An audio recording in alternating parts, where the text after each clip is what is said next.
कि करह से ले हम सवार भतार है फगुआ के भाई। ई गाना जब हम गौले रहनी तो एगो नेट पर बूढ़ हमारा काकना करी औले रहे, तू लोग सुनले रहला। और सबसे बड़ी खुशी हमारे लिए है कि वर्ल्ड कप में इंडिया ने 26 रन से मैच जीत लिया है। 36 रन ऑस्ट्रेलिया से 36 रन से इंडिया ने मैच जीत लिया है। जो भाई नहीं देखे हैं, मैं चाहता हूं अपने देश के लिए जोरदार ताली बजनी चाहिए। I love you. ये देशभक्ति मैंने इस बार एक चीज को जरूर देखी कि पहले में और आज के डेट में बड़ा फर्क हो गया है। चाहे वो चुनाव हो या देश की बातें हो, जब देश की बातें आती है तो हर भारतीय अपने देश के हित के लिए काम करता है, जातिवाद के लिए नहीं। Love you. इस बार आप लोगों ने जातिवाद के लिए नहीं, एक देशभक्ति दिखाई है और देश के लिए जो जरूरत है। कितने लोग कहे कि खेसरिया पार्टी बीजेपी ज्वाइन कर लिया। सॉरी मैं किसी पार्टी का नहीं हूँ, मैं सिर्फ आपका हूँ। आप जिस पार्टी में हैं उस पार्टी में प्रचार करने जाऊंगा ताकि आपसे प्यार हो जाए।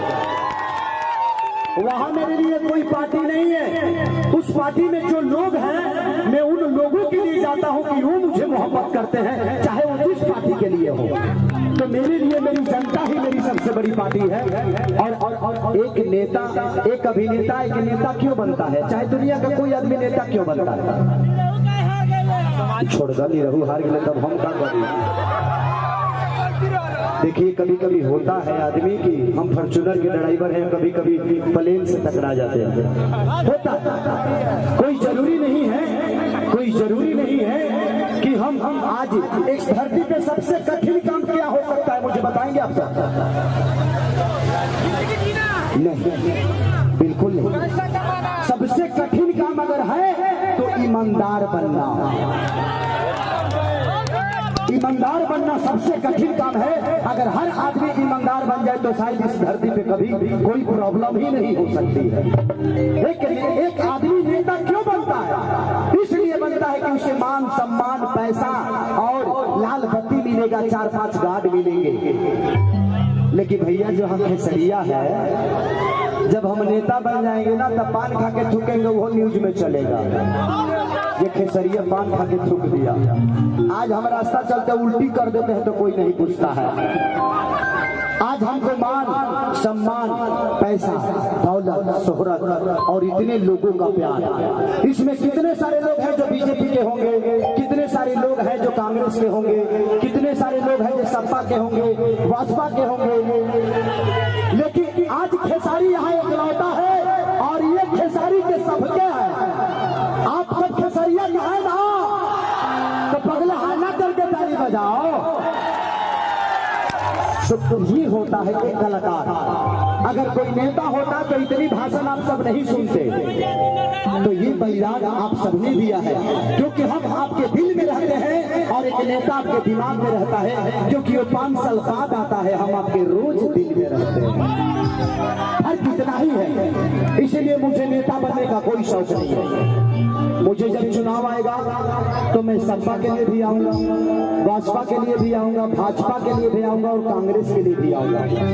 इसलिए नहीं कि मैं किसी नेता के लिए आऊंगा और न ही किसी पार्टी के लिए। उस पार्टी में जो लोग हैं कम से कम उसी बहाने आप सबका चरण छूने का सौभाग्य तो प्राप्त हो जाता है। मैं उसके लिए आता हूँ, मैं किसी पार्टी का नहीं। सॉरी, क्योंकि मैं जानता हूँ ईमानदार बनना बड़ा कठिन काम है। आज मैं महीने का 50 लाख रुपए कमाता हूँ, चाहे 1 करोड़ कमाता हूँ, चाहे 5 रुपए कमाता हूँ, लेकिन मैं कोशिश करता हूँ कि अगर मैं 3 रुपया कमाया हूँ तो 2 रुपया इन गरीबों के लिए कम से कम दे दूँ, ताकि खेसरिया, जिसने अमीर खेसरिया को बनाया है, उनके लिए 2 रुपये निकालेगा तो हर आदमी को बनता है। कितने लोग कहते हैं खेसारी जी आप अगर किसी के, मैंने 62 बच्चों का पद पिता हूँ, मेरे तो 2 ही हैं, लेकिन मैंने 62 बच्चों को गोद ले रखा है, उनको हमेशा पढ़ाता हूँ। हर महीने लाख से 1.5 लाख रुपया उनके पढ़ाई के लिए जाता है, मुझे खुशी मिलती है। हर महीने वृद्धाश्रम जाके कम से कम 2 लाख रुपए का फल खरीदता हूँ, उन बुजुर्गों को कपड़ा खरीदता हूँ, मुझे खुशी मिलती है।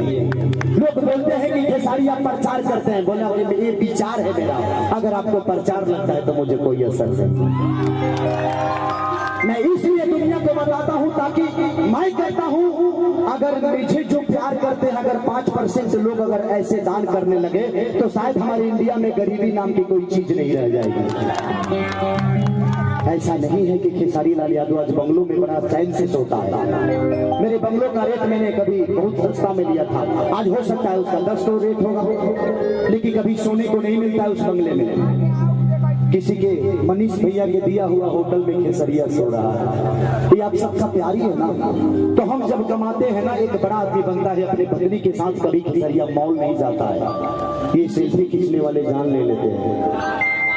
लेकिन इनका प्यार है, ये इनका प्यार है कि ये मुझे कम से कम उस लायक तो हूँ जो खेसरिया से सेल्फी देता है कोई, नहीं तो रोड पे चलने वाले लाखों खेसरिया घूम रहे हैं, कौन किसको पूछता है। ताली बजाइए आप सब। बस आपके प्यार में रहना चाहता हूं, और मुझे नेता बनने का कोई शौक नहीं है। बनना होगा तो किसी दिन मुख्यमंत्री का चुनाव लड़ूंगा, मुख्यमंत्री बन जाऊंगा, क्योंकि मैं किसी के नीचे काम नहीं कर सकता। मैं नरक का राजा बन सकता हूं, स्वर्ग का नौकर बनना खेसारी को पसंद नहीं है। आप एक बात मानिए कि अगर मैं नेता बन भी गया और मैं किसी पार्टी में चला गया तो उनके नीचे काम करके मैं अपने विचार को तो नहीं बदल सकता। मैं अगर किसी नेता के पास आऊंगा तो मैं बोलूंगा कि गरीबों के लिए घर बनाना है, वो कहता कि तुम ही ठिका लिए हो, तो मैं तो बना नहीं पाऊंगा ना। इसलिए बनना होगा तो खेसारी मुख्यमंत्री बनेगा, एक नेता नहीं, हल्का नेता नहीं, ताकि मैं अपने राज्य के लिए काम करूं अपने, और मैं एक बेटे की तरह सबको पिता मान के काम करूंगा, क्योंकि एक बेटा ही है जो अपने पिता का सम्मान करता है। और आप सब मेरे लिए पिता तुल्य हैं, मेरे भाई तुल्य हैं। तो आपकी गरीबी, मैं जानता हूं गरीबी का मतलब क्या होता है। 10 रुपए में 4 लिट्टी बेचा करता था मैं दिल्ली शहर में अपने वाइफ के साथ। मैंने देखा है, मेरी वाइफ ने एक साड़ी पहनकर और कम से कम 6 महीने तक रही थी, ताकि मेरे पास 10 रुपया किराया नहीं होया करता था भाई। लेकिन आज आप लोगों ने 10 करोड़ नहीं 1000 करोड़ का आदमी बना दिया। 1000 करोड़ मतलब हमारे लगे पैसा नहीं है ना, तो कल इंडियन छापा पड़ जाएगा। 1000 करोड़ का मतलब समझते हैं आप? 1000 करोड़ जनता के दिल में खेसरिया रहता है। इससे बड़ा पैसा और दौलत क्या हो सकता है मेरे लिए। चौकीदार बना लो दिल का, ज्ञान हिकमत दिया ये हरदम पड़ा रहूंगा, कि तू बन जाना पानी में तो खड़ा रहूंगा, चौकीदारी बना लो दिल का हरदम खड़ा रहूंगा, चौकीदारी बना लो दिल का हरदम खड़ा रहूंगा। दिल का चौकीदार बनना चाहता हूँ, किसी घर का नहीं। घर का रहूंगा तो छुट्टी मिल सकती है, लेकिन दिल का रहूंगा ना तो खड़ा रहूंगा। बस यही कामना है आप सबसे। और एक बात और, जब तक आप किसी का झंडा लेकर घूमिएगा, आपका बेटा भी किसी का झंडा लेकर ही घूमेगा। खुद को बुलंद करिए। कोई नेता किसी को खाने के लिए नहीं देता है, आप कमाते हैं तो खाते हैं। इसलिए किसी के लिए किसी को गाली देने की जरूरत नहीं है। आप अपने बीवी बच्चों के भविष्य के लिए सोचिए। किसी नेता के बारे में सोचिएगा, 5 साल में एक बार आएगा, आपको इतनी सारी नसीहत दे जाएगा, लेकिन काम नहीं करेगा। लेकिन आपके बीवी बच्चे आपके साथ तो जन्मों जन्म तक रहने वाले हैं, जब तक धरती रहेगी, जब तक आप जिंदा रहेंगे। इसलिए अपने बच्चों के बाद भविष्य के लिए सोचिए, किसी नेता के लिए सोचने की जरूरत नहीं है। Love you, love you, love you, love you, love you. Thank you, thank you. बस लगा दो।